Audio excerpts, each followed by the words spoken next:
Boa noite, vamos dar início à meditação da palavra do Senhor. Quero convidar você para que façamos a leitura de Marcos 11. Um tempo muito especial, podemos desfrutar juntos. Damos as boas-vindas aos que estão também em casa, nos acompanhando. Deus possa te abençoar muito aí também. Nós vamos ler Marcos 11, dos versos de 12 a 14.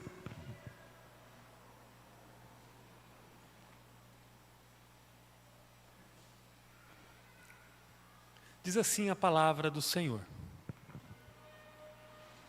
Na manhã seguinte, quando saíam de Betânia, Jesus teve fome. Viu que a certa distância havia uma figueira cheia de folhas e foi ver se encontraria figos.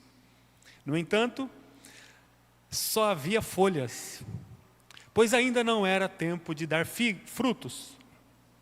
Então Jesus disse à árvore: nunca mais comam de seu fruto.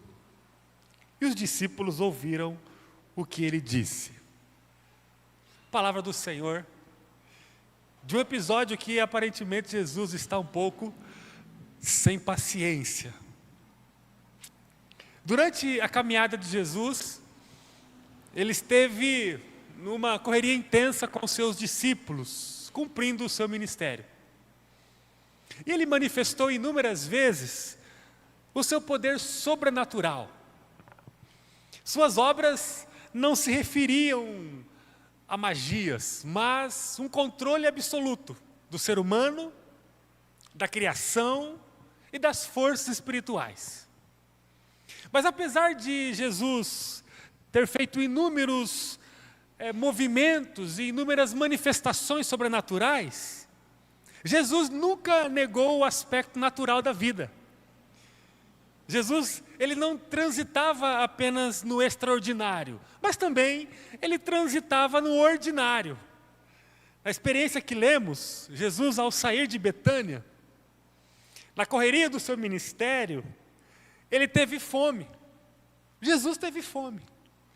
Interessante pensar sobre essas menções básicas que a Bíblia traz a respeito de Jesus.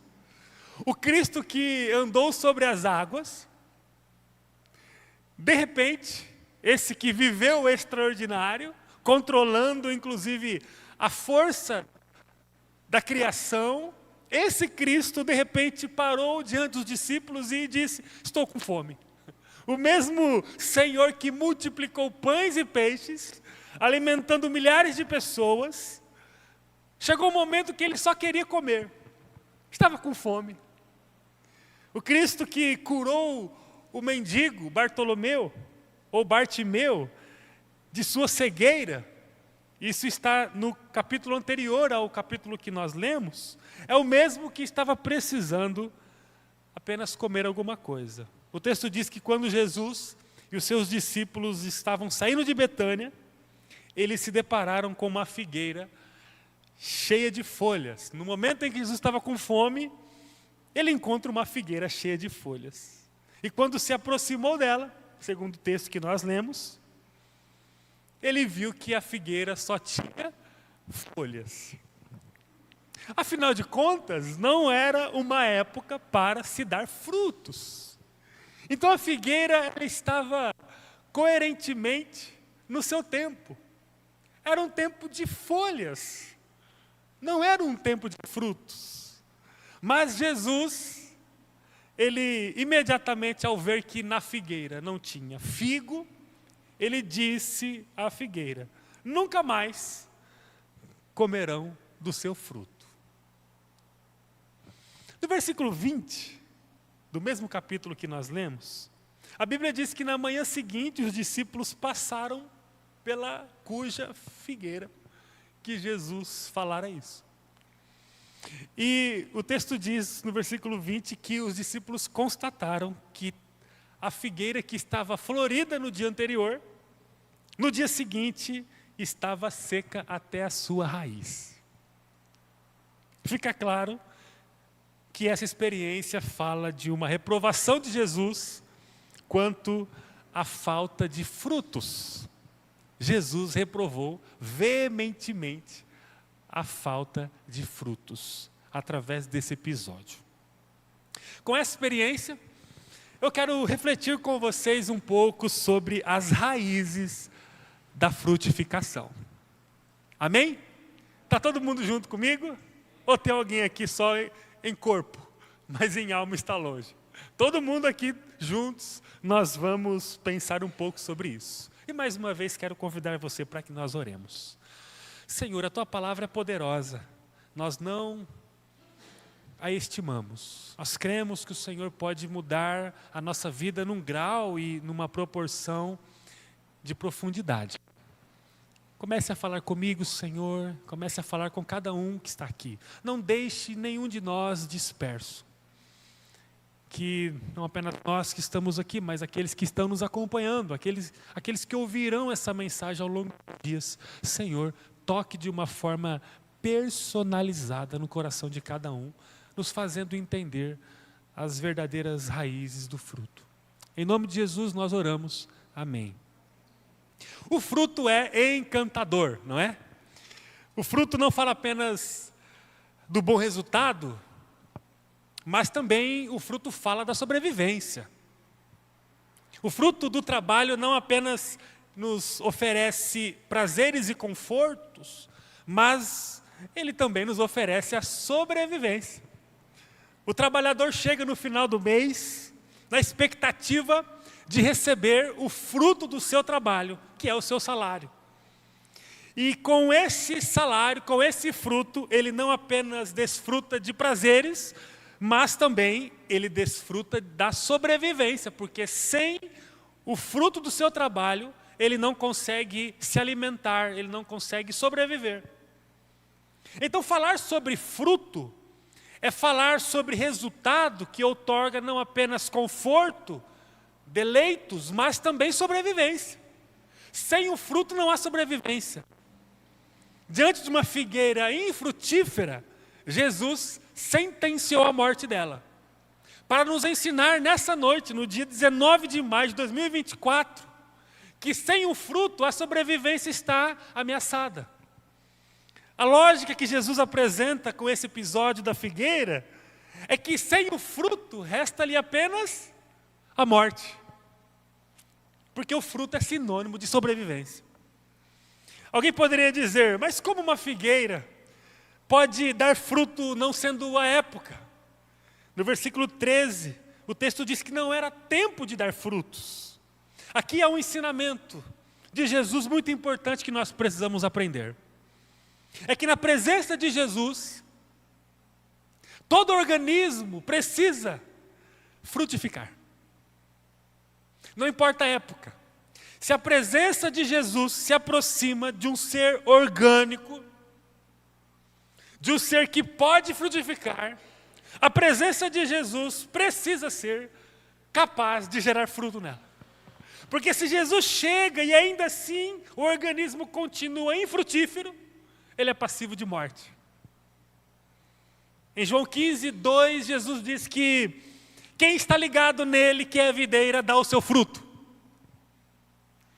Mateus 7, 20, o próprio Cristo diz que pelos frutos de uma pessoa é possível identificá-la. O texto diz, é possível identificar a pessoa por seus frutos. Mateus 7, 20.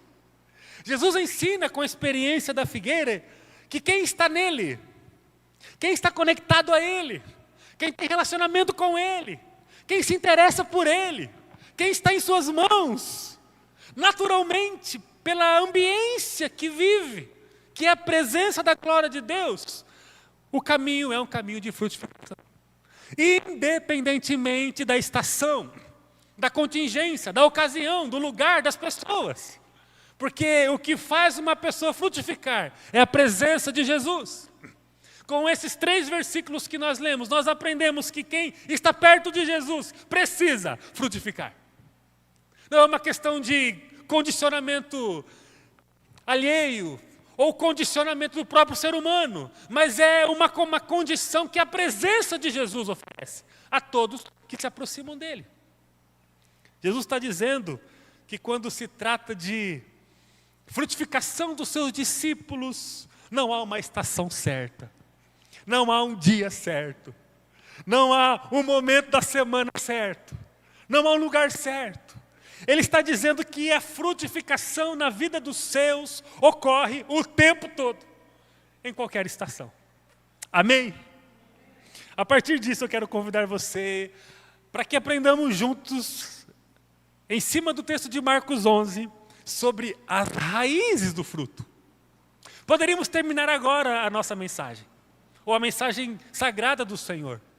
Irmos para casa, conscientes que nós precisamos frutificar. No entanto, eu quero convidar você para uma reflexão mais profunda, que diz respeito às raízes do fruto. Porque talvez nós temos a consciência de que precisamos frutificar, mas talvez eu e você tenhamos alguma dificuldade de entender qual é a raiz que nos conduz ao fruto. E aí, eu vejo nesse texto e quero compartilhar com vocês algumas raízes do fruto. Vamos lá, vocês sabem que eu gosto de tentar separar bem em pontos para a gente didaticamente aprender algumas coisas. E a primeira raiz do fruto que eu quero destacar, que está no texto, é o perdão. Perdão. Vamos avaliar o texto de trás para frente. A partir do versículo 26. Se você olhar a tua Bíblia, o texto, a partir do versículo 20, Jesus começa a ensinar os discípulos sobre o episódio da figueira. Então, Jesus e os seus discípulos vivem o processo, depois ele faz a purificação do templo, e a partir do versículo 20, ele começa a falar com os discípulos sobre o que aconteceu lá. Eu imagino um falando para o outro: mestre, tu estavas muito indignado naquele momento? Não encontrou fruto e designou um poder e amaldiçoou e acabou com a figueira. E aí Jesus então começa a conversar com eles a partir do versículo 20. E aí, eu orando hoje, pensando, eu quero começar a pensar com vocês de baixo para cima. Vocês vão entender depois o porquê. Então eu quero começar pelo versículo 26. O versículo 26 diz que Jesus conversando com os discípulos: quando estiverem orando, se tiverem alguma coisa contra alguém, o que tem a ver Jesus falar sobre oração e sobre a necessidade do perdão, ao explicar para os discípulos o episódio da figueira? Jesus então diz: quando estiverem orando, se tiverem alguma coisa contra alguém, perdoem-no, para que o Pai do céu também perdoe seus pecados. Mas se vocês se recusarem a perdoar, seu Pai no céu não vai perdoar os seus pecados. Jesus, numa ordem gradual de ações, o primeiro passo que ele nos ensina é que no caminho da frutificação é necessário fazer uma varredura no próprio coração e avaliar se existe alguém no mundo precisando do nosso perdão. Jesus ele diz no versículo 26 que se existe alguma coisa contra alguém no coração humano, disposto a frutificar em Deus, é necessário que o perdão se estabeleça no cenário desta relação imediatamente. Porque se o perdão não chegar, Deus não pode perdoar. E se Deus não perdoa, não é possível frutificar em Cristo, que é o próprio Deus. Não existe um discípulo frutífero nas mãos de Jesus com o coração carregado de mágoa e de amargura por alguém. Perdoar o ofensor, perdoar o agressor, olha só a qualificação destes. Perdoar o maldoso, perdoar o injusto, perdoar o desatento, perdoar o criminoso, é uma ordenança de Jesus para os seus. Não é facultativo, eu faço se eu quiser. É uma ordem. E ele diz que se você não perdoa aquele que feriu você, que desonrou você, que expôs você, que maltratou você, você não pode ser perdoado por Deus. Porque diante de Deus, nós somos culpados, ofensivos, mas Deus nos perdoa. Quem vive em Cristo não consegue e não pode viver amarrado no ódio, no rancor, na vingança. Quem não perdoa não consegue ser perdoado por Deus, segundo o próprio Cristo. Se Deus não nos ouve porque nós não perdoamos, nós podemos ser até uma figueira florida, mas não seremos uma figueira com figo. Meus irmãos, minhas irmãs, há muitos que carregam uma aparência maravilhosa, como uma figueira bem florida. São como figueiras carregadas de folhas verdes. Mas quando Jesus se aproxima,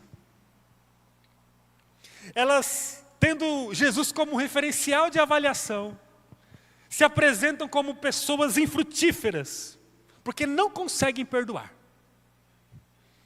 Há muitos que mostram uma vida toda florida, mas quando se aproximam da presença de Jesus, elas são infrutíferas. Olha, em nome de Jesus, se você tem dificuldade de perdoar alguém, seja essa pessoa quem for, seja por algo recente ou por algo muito antigo, você precisa resolver isso hoje. Porque pelo poder da Sagrada Escritura, a primeira raiz do fruto, seja o fruto que for, na área da sua vida que for, de forma geral me refiro, a primeira raiz do seu fruto vai ser a sua capacidade de perdoar. Você poderia me perguntar, mas como eu posso perdoar? Você que é uma pessoa prática, imediatamente vai perguntar, o que eu tenho que fazer para perdoar? Porque talvez tenha alguma coisa que está incomodando você, alguma lâmpada foi acionada agora no teu coração. Você diz a si mesmo, opa, mas talvez tenha alguma coisa meio confusa ainda em relação a essa pessoa, em relação a esse caso. O que fazer para resolver essa questão? Talvez não seja uma rixa muito exposta, talvez é uma coisa mais camuflada, mas que está ali. Ou talvez é uma coisa que aconteceu há muito tempo, coisa longeva, mas há muito tempo, nossa, eu nem me lembro mais, mas de repente quando você escuta a expressão perdão, essa lâmpada acende, e fica piscando assim, ó. Você não tem paz. Como posso perdoar? 3 coisas. Primeira, diga a você mesmo que você a perdoa. Segunda, diga a Deus em oração que você a perdoa. Terceiro, diga a ela, com clareza, que você a perdoa. Difícil memorizar isso? Não. Diga a si mesmo que você a perdoa. Diga a Deus que você a perdoa. E diga a ela que você a perdoa. Essa prática é um tripé. Se tirar um desses pés, a estrutura cai. Então seja claro, com você mesmo, com Deus e com a pessoa. Por trás de alguém frutífero, existe alguém com coração leve e curado, que perdoou todos os que passaram por sua vida, gerando feridas e dores. Não é possível ser frutífero com coração pendente de perdão. Segunda coisa, a primeira raiz do fruto então é perdão. A segunda, profecia. Vamos encontrar também no texto isso. Atualmente podemos encontrar algumas interpretações para a palavra profecia, né? Mas basicamente, profecia é o pronunciamento do profeta, ou da profetisa, que é o feminino de profeta. Quando pensamos na Bíblia e no projeto de Deus, a profecia é a declaração de Deus feita ao povo através do profeta. Deus se declara através de profetas. A vontade de Deus é declarada na humanidade através dos profetas. Quando olhamos, para o texto de 1 Pedro 2,9, especialmente na versão da NVI, Nova Versão Internacional, encontramos a seguinte afirmação na Bíblia.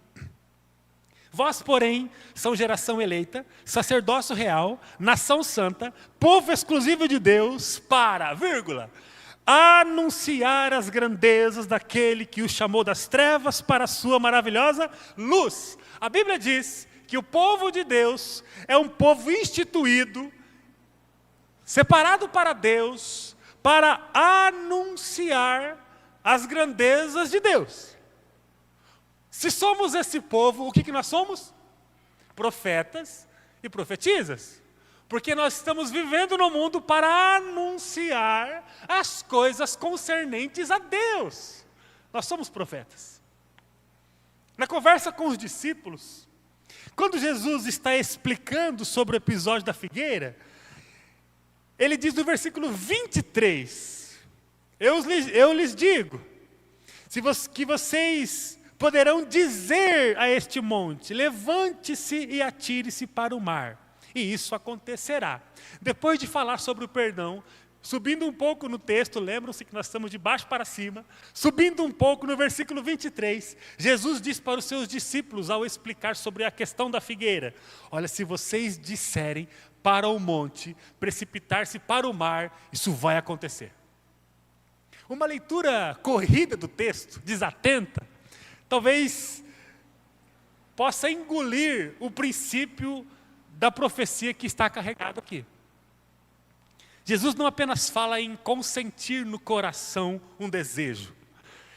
Ele não apenas fala sobre pensar em realizar alguma coisa. Jesus fala sobre um pronunciamento. Ele fala sobre uma fala, sobre um dizer. Jesus usa a figura do monte, transportado para o meio do mar, para referir-se ao tamanho do seu poder.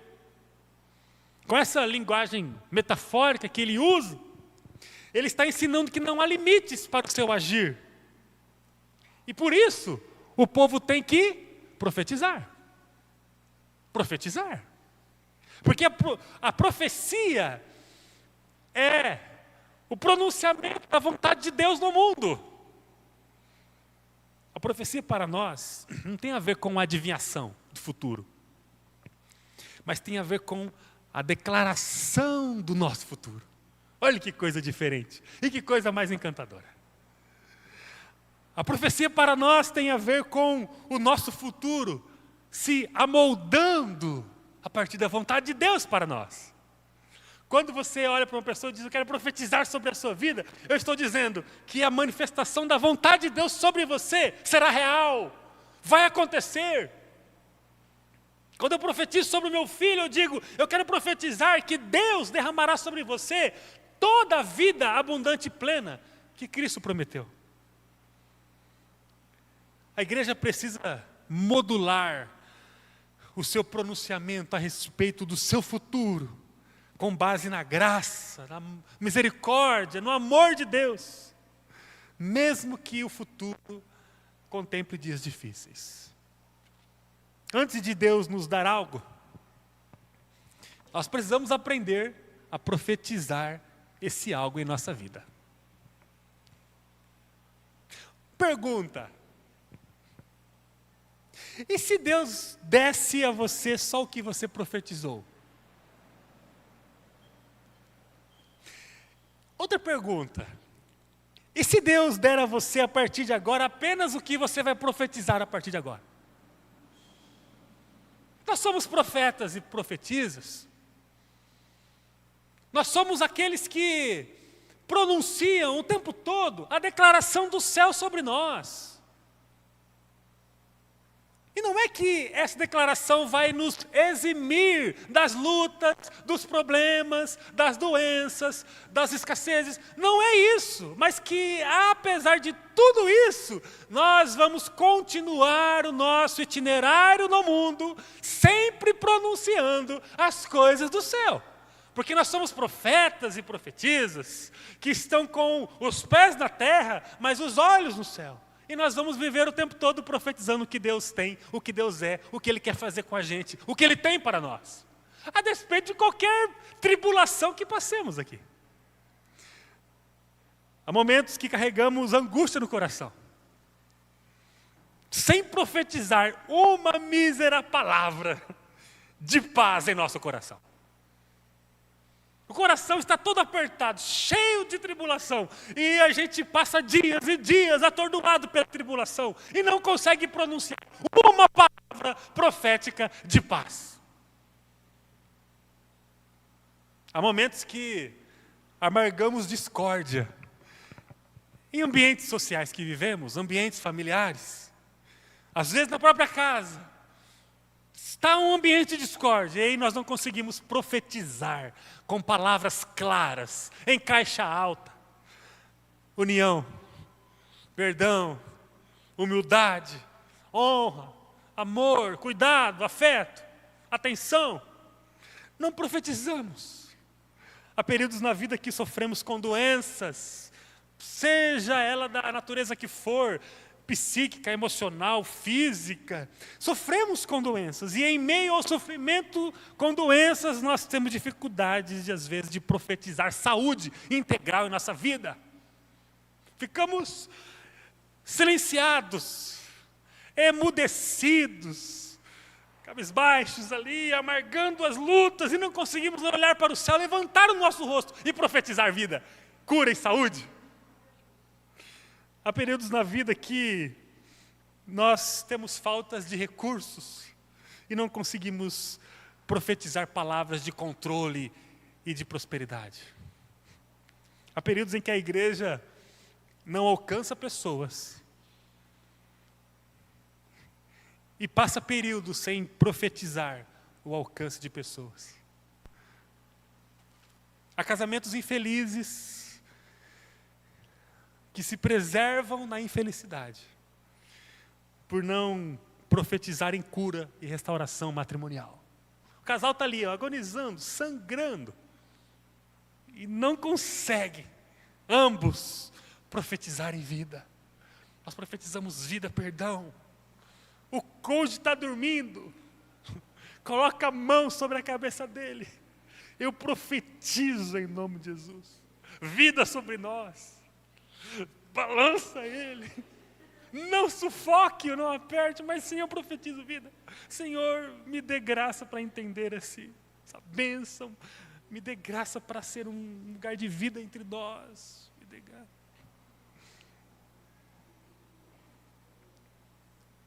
Há tanta gente que sofre com filhos perdidos, e só lamenta, e não consegue orar, profetizar, declarar vida na direção do filho.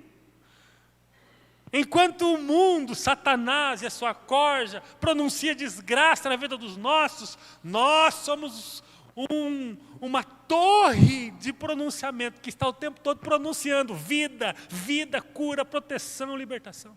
Achei lindo que a Ju orou agora aqui com as crianças. Nós profetizamos vida sobre os nossos filhos.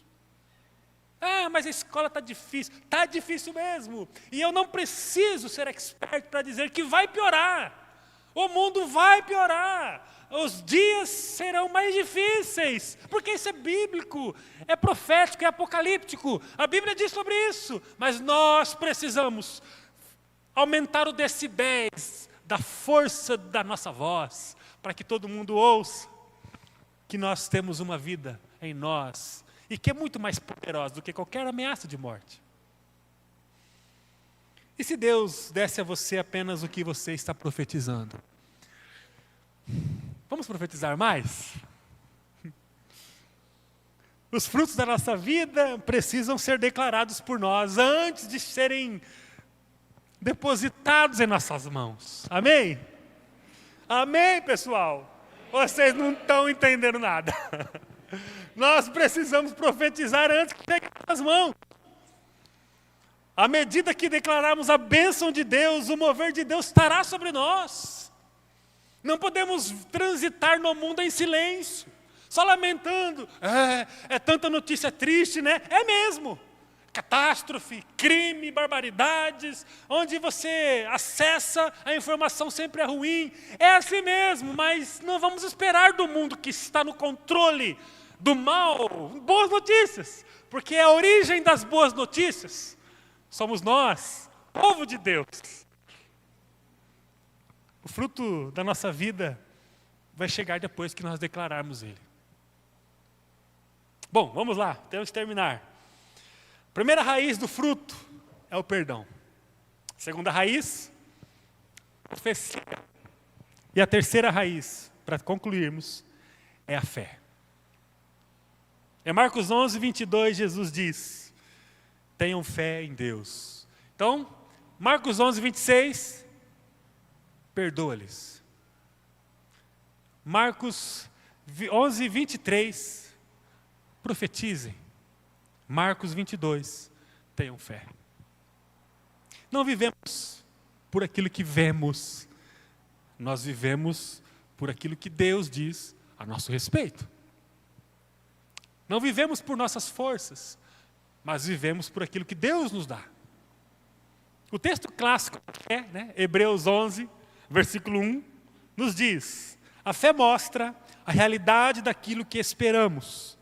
Ela nos dá convicção de coisas que não vemos.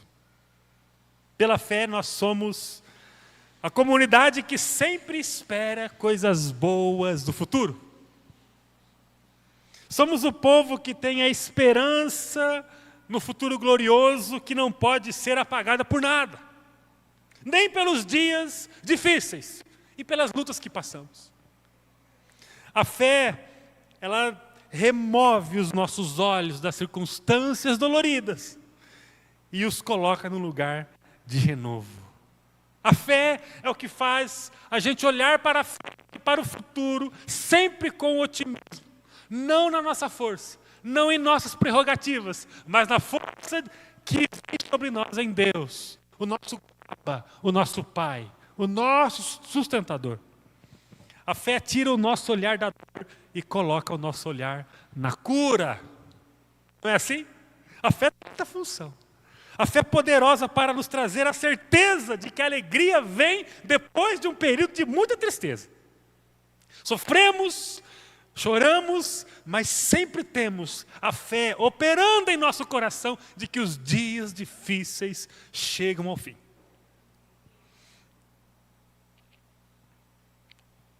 Quem chegar diante de nós precisa ser contagiado pela nossa fé. Não por uma fé vazia. Uma vez escrevi um artigo dos nossos diários, a fé na própria fé. Sabe aquela pessoa que, numa conversa, diz assim: eu tenho fé que as coisas vão melhorar. Aí o outro indaga: você tem fé em quê? Eu tenho fé. É fé na fé. Eu tenho a fé na fé. Vai dar tudo certo. Não. Nós temos a fé depositada, fundada, centralizada em Deus e em sua vontade. Não é uma fé vazia. Eu tenho fé que as coisas vão melhorar. Fé em quê? Eu tenho fé no trabalho. Tá, trabalho de quem? Trabalho de Satanás, que trabalha também todo dia? Trabalho seu, do seu patrão? Trabalho de quem? Eu tenho fé em Deus. Eu tenho fé em Deus. O nome da minha fé é Deus. É uma fé nominal. É Deus. Deus está em mim, Deus opera em mim, Deus me dá, Deus me perdoa, Deus me limpa, Deus me aperfeiçoa. Eu tenho fé no futuro porque Deus está no controle da minha vida e quando eu chegar no futuro, Ele vai estar me preparando e me conduzindo. Só consegue ser frutífero aquele que tem fé.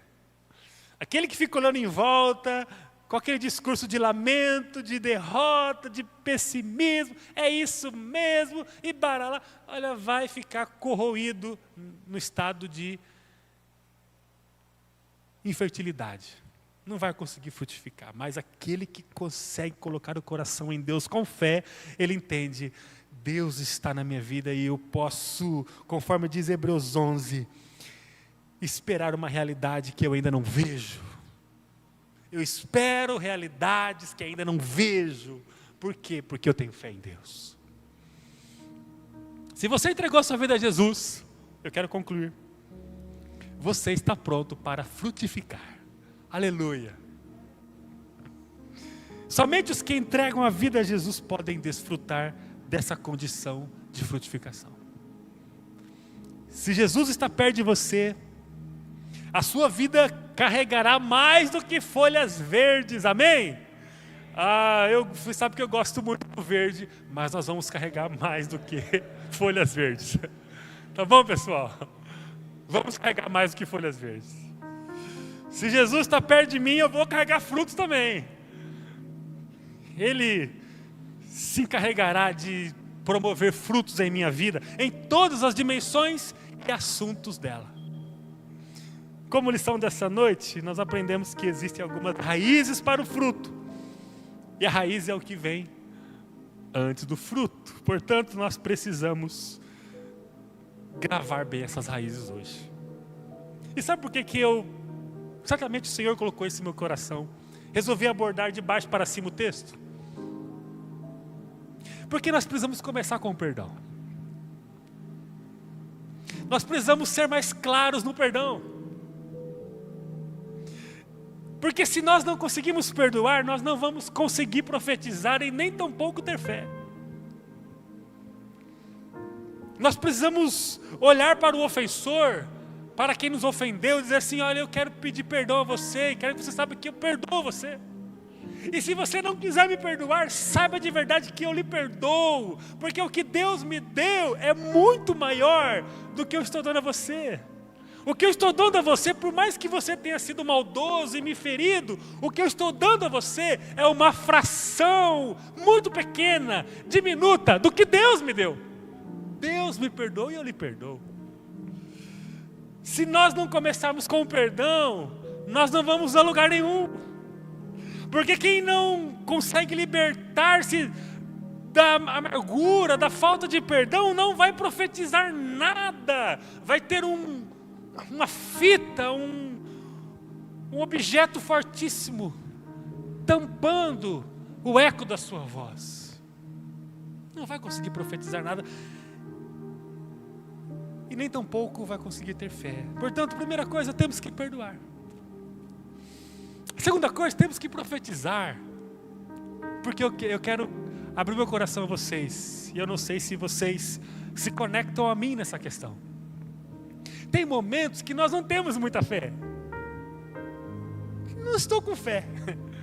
Não consigo ver esse futuro. Não consigo ver uma transformação nisso. Não consigo ver, inclusive, uma transformação em mim mesmo. Eu sou terrível. Não tem uma música assim? Deve ter. Um pessoal aí se lembra. Tem sim. Tem gente que olha para si e fala: eu sou terrível, meu Deus, como que eu sou barulhento, eu fico batendo em coisas que não devo bater, eu ofendo, eu não tenho paciência, eu grito, eu gasto mais do que ganho, meu Deus, eu sou terrível. Tem momentos que a gente olha para o futuro e fala assim: eu não tenho fé. O que temos que fazer então? Por isso que em segundo lugar é a profecia. Temos que profetizar. Eu sou fiel ao Senhor. Se eu olhar para a minha vida, eu não vou ver fidelidade, mas eu profetizo, eu sou fiel ao Senhor. O meu casamento é todo disfuncional, desbalanceado. Às vezes a minha relação ela é totalmente desgastada. E eu olho para a minha vida e falo: mas parece que eu não estou conseguindo ver esse cenário transformado pela fé. Eu não consigo ter muita fé não. São tantos anos calejado, alijado de tanto sofrimento que eu não consigo mais ter fé. O que eu faço? Profetizo. Eu vou abrir minha boca e vou profetizar. Ainda que em silêncio, mas eu vou ali balbuciando, eu vou tentando ali, vou profetizar. Profetizo sobre a minha vida, sobre os meus negócios, sobre o meu tempo, sobre os meus projetos. Profetizo sobre o meu pequeno grupo, sobre o meu núcleo, sobre a minha igreja. Eu vou profetizar. Nós temos que falar mais, gente. Vamos profetizar. Alguns vão olhar e falar: esse pessoal é doido. E nós somos mesmo. A Bíblia diz que o evangelho para o mundo é loucura, porque o mundo anda na terra dizendo só palavras de destruição, prazeres. É um hedonista hedonismo crônico, onde as pessoas só pensam em si mesmas. Nós vamos ser aqueles que vão olhar para Deus e o tempo todo dizer assim: olha, para além de nós existe vida, para além dos desejos puros que nós temos, existe vida, existe vida, existe vida. Para além desses casamentos fracassados, todos mentirosos, fonte de infelicidade, de vergonha, de opróbrio, para além desses casamentos, existe um jeito de ver o matrimônio maravilhoso, abundante, próspero, aonde a maior tristeza do coração, uma das maiores tristezas do coração é quando um cônjuge lembra que um dia ele vai perder o outro. Tem gente que se alegra com a possibilidade que o outro pode partir do mundo, de tão infeliz que é. Mas existe um jeito de viver o matrimônio que é maravilhoso. Tem que profetizar quando a gente não conseguir ter fé, porque de tanto profetizar, nós vamos começar a ter fé, porque as coisas vão acontecer, o fruto vai chegar. Agora, sem o perdão, sem a profecia, sem a fé, não tem fruto.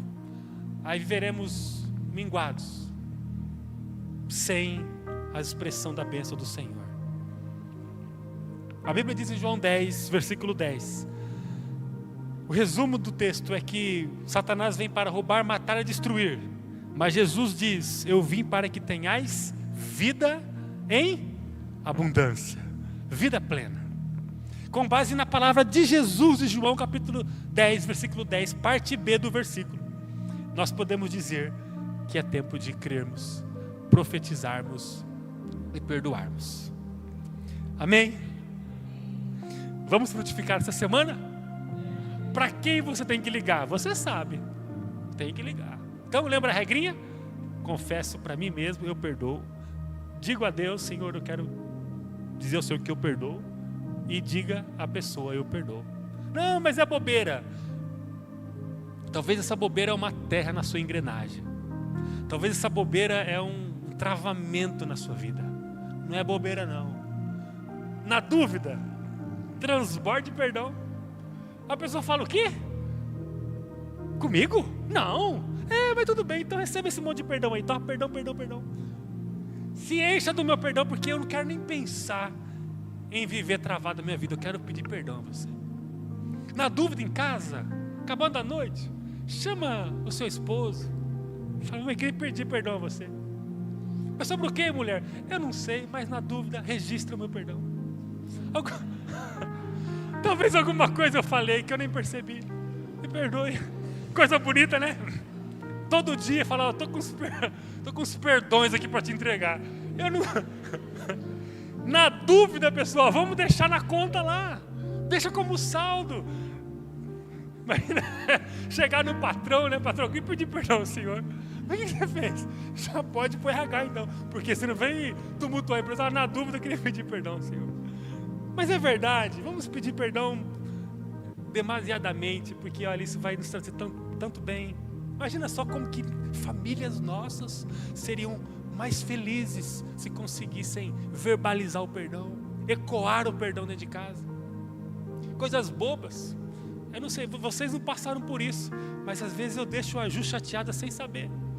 E eu vejo ela braba, batendo as portas do guarda-roupa. O que eu fiz pra Ju? E ela tinha certeza que eu sabia. E às vezes a gente, faltando alguns drives no nosso funcionamento, a gente não consegue saber. Peça perdão na dúvida. E depois de pedir perdão, profetize vida. Vamos ao amanhecer, sair de casa profetizando vida. E é profecia para lá, e profecia para cá. E chega no trabalho e profecia. Deus abençoe, gente. Hoje vamos vender, hein? Redobra o estoque, vamos vender hoje. Profetizando. Alguém te chateou? Profetize vida. Se jogaram ácido em você, veneno, palavras negativas, depreciativas, devolva profetizando vida, bênção sobre a pessoa. Ore por ela, comece a expulsar os demônios dela se tiver, mas seja uma voz que apresente o reino de Deus, a vida abundante em Cristo. Profetiza, e você vai ver como o teu coração passará a ser carregado de fé. Eu tenho fé, as coisas estão difíceis, né? Mas amanhã vai ser um dia diferente. Quando é o amanhã? Amanhã no tempo de Deus, e até lá Ele vai nos dar força, resiliência para passarmos por todo o perrengue. Mas Deus está em nós. Não cochila a sentinela de Israel. Deus está assistindo o seu povo. Deus está nos assistindo. Ele não nos esqueceu em nenhum momento e nunca vai nos esquecer. Nós somos a menina dos olhos de Deus. E Ele cuida de nós.